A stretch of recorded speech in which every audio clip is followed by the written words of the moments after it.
The following podcast contains opinion and commentary protected under the First Amendment and fair use, as well as the public records and freedom of information laws. The content may include adult themes, concepts, or language not suitable for all audiences. Viewer discretion is advised. Welcome everyone back to your favorite cubbyhole on the internet, and we have the declaration of Omar Serrato, and we have a bonus declaration of Rachel Juarez, and this is in support of the ex parte application about Dingus the Douche Canoe. That's David Gingras and his motions to intervene and pretend to be a lawyer while not actually representing former client Laura Owens. That's my interpretation of how he's trying to proceed, that being David. We have that document ready to go, and there will be no rambling preamble today. We have lots to catch up on, so we are catching up quickly. And we start, and this is actually dated, filed on October 1st of 25, from Omar. I do declare. He's an attorney licensed in California, counsel of record for respondent Michael Marraccini in the DVRO renewal proceeding. I have personal knowledge of the facts stated below and could competently testify to them if called. This declaration provides the factual showing of good cause and the need for expedited relief in supporting of respondent's ex parte application for order shortening time to hear intervener David S. Gingras' motion to intervene and related strike sanctions disciplinary referral requests. Blah, blah, blah. And respondent's motion to disqualify Mr. Gingras.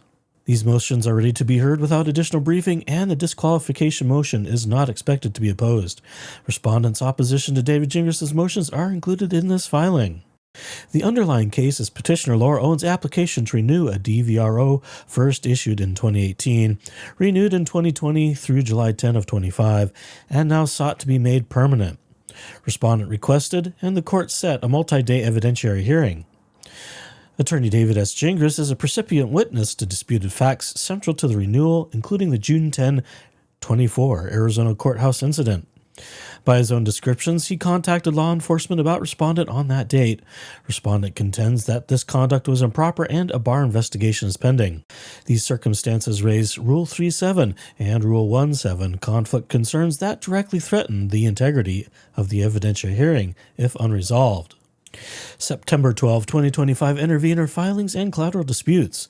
On September 12 of 25, Mr. Gingras, styling himself as an intervener, in air quotes, filed papers seeking to intervene, to strike respondent's disqualification motion, to impose sanctions under Code of Civil Procedure 128.5, and to obtain a disciplinary referral against me, that being Omar. These filings inject attorney-focused collateral disputes that risk derailing trial preparation and delaying the DVRO hearing. I did not receive a 21-day safe harbor service of any 128.5 or 7 sanctions motion before those papers were filed. There's good cause to shorten time, so these threshold issues, the intervention, strike, sanctions, disciplinary referral, and disqualification, can be decided before the DVRO evidentiary hearing, as Gingras' motions are procedurally defective, and the motion to disqualify David Gingras by Gingras' account will be unopposed. The hearings are currently scheduled for the same date as the long cause trial of October 21 of 25. They enlarge the case with collateral, attorney-centric disputes, and will otherwise upend trial preparation. Deciding them now promotes judicial economy and prevents avoidable continuances. Mr. Gingras is a witness with personal disciplinary exposure on the same facts. Allowing his role to remain unresolved risks Rule 3717 complications during the evidentiary hearing itself. No additional briefing is necessary to decide either motion. Respondent's opposition to intervention is already prepared, and the disqualification motion is not expected to be opposed. Shortened time, therefore, will not prejudice any party and will conserve judicial resources. Respondent requests rule on these matters on the pleadings, or in the alternative, that the court special set both motions for hearing on the date of the ex parte Thursday, October 2 of 25, or the earliest available date before the DVRO evidentiary hearing, and that the court order shortened time for any opposition reply as the court deems appropriate, so these collateral issues are fully resolved in advance. Immediate resolution of Mr. Gingras' attempted intervention and his collateral requests, together with respondent's disqualification motion, will preserve the integrity of the DVRO evidentiary hearing, avoid last-minute disruption, and promote efficient case management consistent with the court's authority under Code of Civil Procedure, etc. I declare under penalty of perjury under the laws of the state of California that the foregoing is true and correct. And it is properly signed and finished out by Omar Serrato, September 30. And up next, we have the declaration of Rachel Juarez in support of opposition to David Gingras' motion to intervene, strike, sanctions, and motion for disciplinary, etc. We'll read this very carefully, because it is Rachel Juarez, after all. I, Rachel Juarez, declare that I am an attorney licensed to practice law in California. I am not counsel of record in this matter.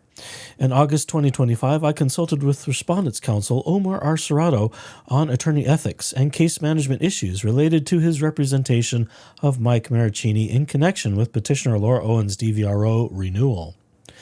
I presently intend to associate into the case on behalf of Mr. Marraccini so that I can assist Mr. Serrato as co-counsel for the upcoming trial. Breaking news. Well, it's not breaking news. It's old news now, but as far as our reading is concerned, that is breaking news. Although we already knew that. We've talked about it. I make this declaration based on my personal knowledge. I participated in a three-way telephone call with attorneys David S. Gingras and Omar R. Serrato. According to records from the cell phone carrier, the call lasted approximately 66 minutes. I have carrier logs reflecting both the date and duration of the call. My understanding of the purpose of the call was that it was to discuss this case and specifically its possible resolution. I anticipated the call to last considerably less than 30 minutes. From the outset of our discussion, Mr. Gingras was speaking rapidly, bouncing quickly from topic to topic. It was often difficult to keep Mr. Gingras focused on matters related to this case, and he often steered our discussion towards a series of legal, personal issues that Mr. Gingras himself was going through at the time, and which he was eager to explain to us. Among those issues was an Arizona State Bar investigation into alleged misconduct on the part of Mr. Gingras involving Mr. Marraccini, specifically an incident on June 10, 2024, in and around an Arizona courthouse. The other personal issues we discussed are not implicated by these proceedings, and I will therefore forego any detailed discussion of them. I do, however, remember the sum and substance of such topics and would be competent to testify about them if asked to do so. So that means they talked about things not related to this case, but were very personal to David. We could probably take some guesses as to what those may be, but I'm not going to guess them now. We'll continue on. At some point during the phone call, we ended up discussing a concern Mr. Serrato and I had been having, the fact that Mr. Gingras was a precipient witness to disputed events underlying Miss Owens' renewal request. Based on my review of the file in this matter, Mr. Gingras is a necessary witness with respect to the disputed events of June 10, 2024 incident that Miss Owens raises in her request for a renewal. This is, of course, the same June 10, 2024 incident in Arizona referenced above that Mr. Gingras said was presently the subject of the Arizona State Bar investigation, which explains his status as a precipient witness. We briefly discussed whether Mr. Gingras' role as a precipient witness to the June 10, 2024 incident would constitute a conflict of interest in this matter.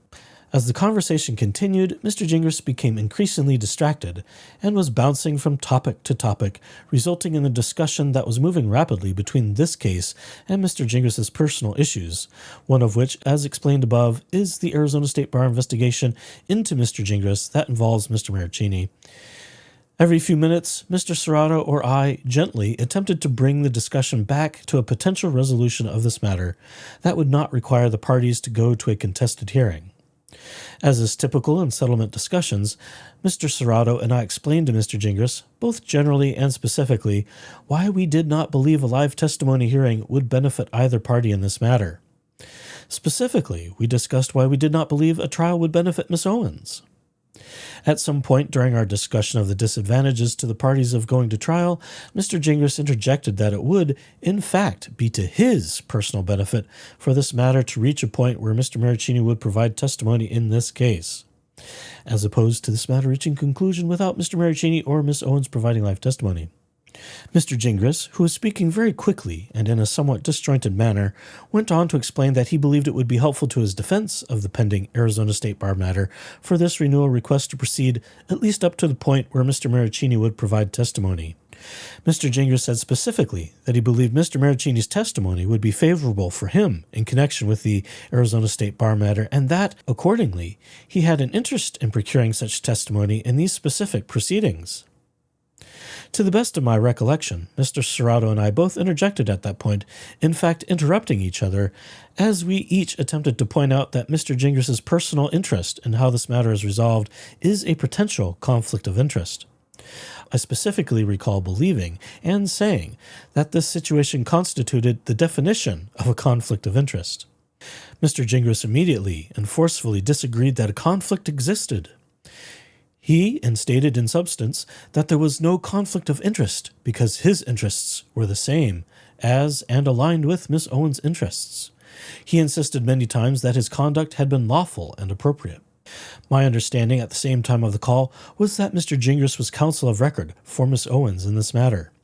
At no time during the call did Mr. Gingras say that he had already withdrawn from representing Miss Owens.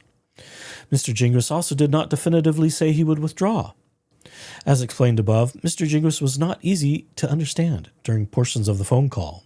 His speech was disjointed and often difficult to follow, and at times he would speak in long monologues. He took all manner of positions and often discussed them with himself.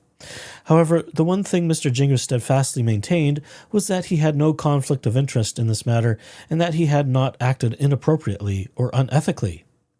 Very little was clear by the time the call ended.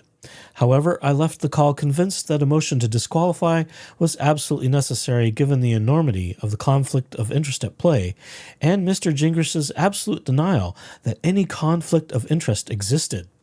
Given the potential of serious prejudice to Mr. Marraccini were Mr. Gingras not to withdraw, or withdraw but then substitute back into the case, and the relative speed of DVRO matters, I believed it was necessary for Mr. Serrato to get a motion to disqualify on file with the court.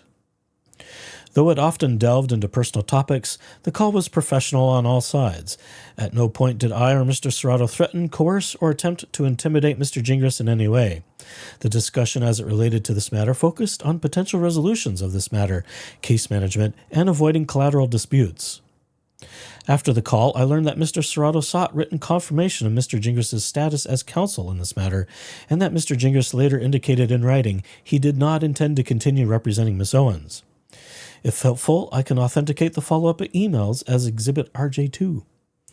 I did not and do not believe that such writing obviated the need for a motion to disqualify.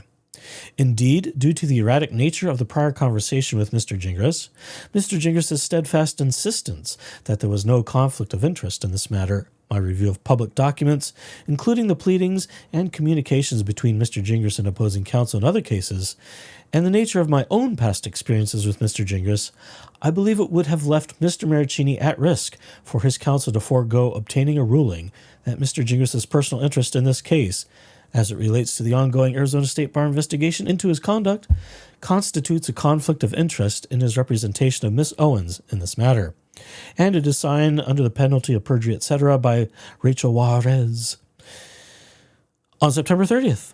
And that is the conclusion of those two particular writings. And attached to that are numerous exhibits, including the bar statements about issuing probable cause against David Gingras. We have other exhibits. These are from the Gingras Law Office's blog, if you want to call it such, including pictures of David, other postings, and all of the comments, including the not-so-nice comments. It also includes all of David's responses to his blog comments. More blog. Laying mom's flooring tile and a cat. This is the letter that David Gingras wrote to Dave Neal, threatening to take away his house. The 8-page cease and desist letter with his name on it, as David Gingras styled it, against Dave Neal. And here we have a post by Megan Fox comparing the similarities here between David Gingras and Bruce Smaskin. And as it says, both demanded that all the coverage stop immediately or change to favor their clients, who are demonstrably lying about many things. Both lawyers have tried to paint YouTubers as opportunists and grifters, who aren't deeply convicted of their positions, but instead are interested on money.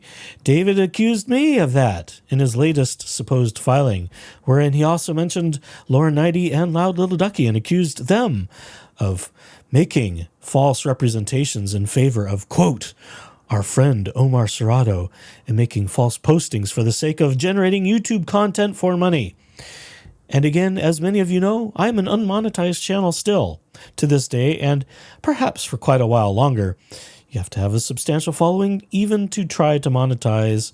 I have done no monetization whatsoever. I don't have that ability through YouTube, nor have I tossed out anything like Cash App or other money-sending devices where you could, and I could sort of bypass. So we are still against David's assertions, against David's false assertions specifically. We are not making money off of this. I'm talking about this case because it interests me on many levels, as I've discussed. The next exhibit is more Gingras Law Office blog postings, and probably comments, and other things. Oh, and we have Loud Little Ducky posting. Let's see, what is this? Comments turned off. Loud Little Ducky lies. Oh, this is a view of, I think, a screenshot of Ducky's. Yes, I think. Of Ducky's studio. So there we go. Those are the attachments and those are the filings for this one. And we'll get to the next filing in just a moment. Next session. Cut.